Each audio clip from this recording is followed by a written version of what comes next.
Hello, আসসালামু আলাইকুম viewers. আশা করি সবাই ভালো আছেন। Welcome to our channel. তো ভিউয়ার্স, আমরা এর আগে ভিডিওতে দেখেছিলাম গুগল ডক্স এর কিছু বেসিক সম্পর্কে। তো ভিউয়ার্স, আজকে আমরা গুগল ডক্স এর যে যে ডকুমেন্টটি নেওয়া যায়, আমরা সেই সম্পর্কে আজকে আমরা বেসিক সম্পর্কে জানবো। তো ভিউয়ার্স, চলুন আমরা কথা না বলে সরাসরি ভিডিওতে চলে যাই। তো ভিউয়ার্স, আমি এখানে গুগল ডক্স ওপেন করে রেখেছি। তো আপনারা যখন এই যে গুগল ডক্স.com এই ওয়েবসাইটটিতে প্রবেশ করবেন, দেন আপনাদের সামনে এমন একটি ইন্টারফেস আসবে। দেন ভিউয়ার্স, আপনারা যে কাজটি করবো, আজকে আমরা যে ব্ল্যাঙ্ক একটি ডকুমেন্ট নেব, তো এখানে আমরা ব্ল্যাঙ্কে ক্লিক করব। তো ভিউয়ার্স, আপনি যখন ব্ল্যাঙ্কে ক্লিক করবেন, তো আপনার সামনে এরকম একটি ইন্টারফেয়ার আসবে। তো ভিউয়ার্স, এরকম একটি ইন্টারফেয়ার আসার পর আপনার যে প্রথম কাজ সেটি হচ্ছে আমার এই পেজটিকে একটি নাম দেওয়া। তো ভিউয়ার্স, ধরেন এখানে একটি র্যান্ডম নাম দেওয়া থাকবে, বা এখানে সবসময়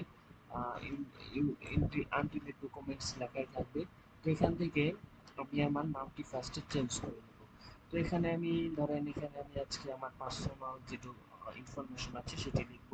তো এখানে আমি পার্সোনাল ইনফরমেশন, আমি আমার এই ডকুমেন্টসটির নাম দিলাম পার্সোনাল ইনফরমেশন। অর্থাৎ আমি এখানে আমার পার্সোনাল যে ইনফরমেশনগুলো আছে সেগুলো আমি লিখব। তো ফার্স্ট অফ অল আমার এই কাজটি হলো। তো ভিউয়ার্স, আমি অবশ্যই আপনাদের দেখাবো কিভাবে আপনারা আপনাদের পার্সোনাল ইনফরমেশনগুলো লিখতে পারবেন। তো তার আগে আমাদের যে কাজটি করতে হবে, আমাদের এই যে এখানে যে টুলসগুলো আছে, এই টুলসগুলো আপনাদের জানতে হবে। আমি যদি টুলসগুলো না জানি তাহলে তো আমি এই গুগল ডক্সে কাজ করতে পারবো না। তো ভিউয়ার্স, আজকে চলুন আমরা এই টুলসগুলো সম্পর্কে একটু আইডিয়া নিয়ে নিই।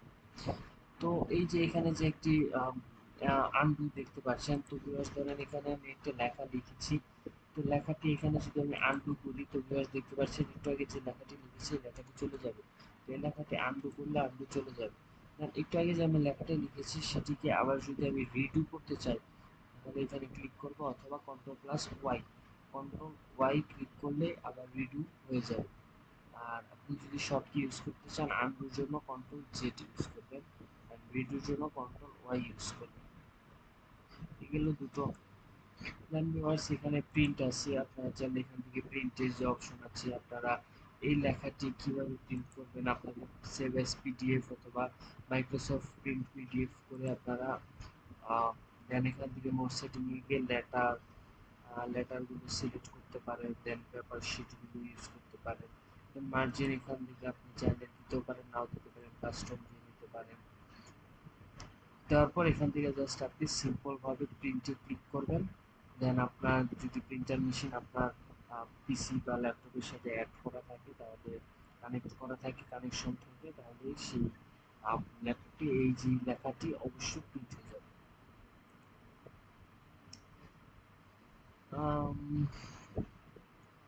দেন ভিউয়ার্স, এই যেখানে আপনারা দেখতে পাচ্ছেন জুম ইন জুম আউট, আপনারা চাইলে আপনাদের স্প্রেডশিটে ধরেন 50 দিলাম, তো স্প্রেডশিট এরকম হয়ে গেল।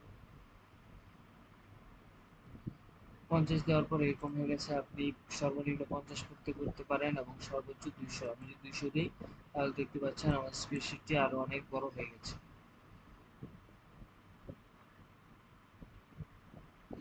ওকে, তো আমি এটিকে এখন বর্তমানে 100 করে রাখি, 100 হচ্ছে পারফেক্ট।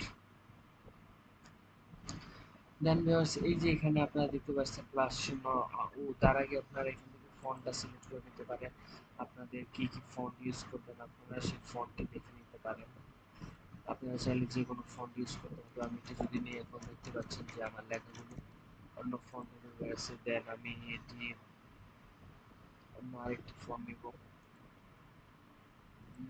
Normal text. আমি নর্মাল টেক্সট নিলাম। দেন এখান থেকে আমি এটি নিয়ে নিলাম। দেখতে পাচ্ছেন আমার লেখাগুলো চেঞ্জ হয়ে গেল। তো এখান থেকে আপনারা চাইলে ফন্টগুলো সিলেক্ট করে নিতে পারেন। দেন ফন্টের পাশে আছে যে জিনিসটি, সেটি হচ্ছে আপনাদের ফন্ট সাইজ। অর্থাৎ আমার এই ফন্ট সাইজগুলো আমি কত নেব সেটি আছে, এখান থেকে আপনি নিয়ে নিতে পারেন। তার জন্য এই যে ধরেন আমি এখান থেকে প্লাস চিহ্ন দিলাম, দেখতে পাচ্ছেন ভিউয়ার্স যে আমার ফন্ট সাইজটি বড় হয়ে যাচ্ছে এবং মাইনাস করলে আমার ফন্ট সাইজটি ছোট হয়ে যাচ্ছে। তো আপনি যদি এখান থেকে প্লাস মাইনাস না চেপে র্যান্ডম করতে চান, ধরেন এখান থেকে আমি র্যান্ডম দিয়ে দিব 18.2। তো দেওয়ার পর আমি যখন ইন্টার দেবো তখন আমার লেখাটি এই সাইজের হয়ে যাবে। তো আমি একটু এটাকে বড় করে দিচ্ছি 55.2। তো বিএস দেখতে পাচ্ছেন আমার লেখাটি আরো অনেক বড় হয়ে গেছে। লেখার ফন্ট আমি একটু ছোট করে রাখি এখন 25। ওকে, দেন বিয়ার্স এখানে যে জিনিসটা আছে এটি দিয়ে আমরা বোল্ড কন্ট্রোল ভি দিয়ে বোল্ড করতে পারেন আপনাদের লেখাটি।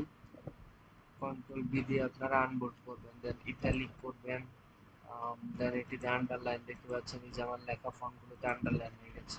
দেন এখানে আছে টেক্সট বা টেক্সট কালার। তো এখানে যদি আমি এটি সিলেক্ট করার পর কালার দিই, বিয়ার্স দেখতে পাচ্ছেন যে আমার টেক্সটের কালারটি চেঞ্জ হয়ে গেছে।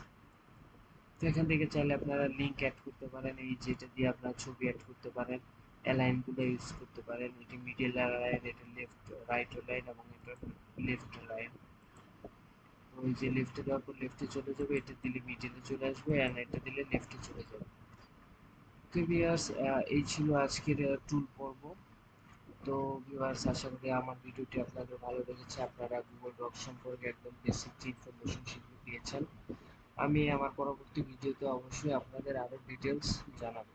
তো আমার পরবর্তী ভিডিও দেখার জন্য অবশ্যই অনুরোধ রইল, এবং আমার এই ভিডিওটি যদি আপনাদের ভালো লাগে অবশ্যই লাইক এবং সাবস্ক্রাইব করবেন।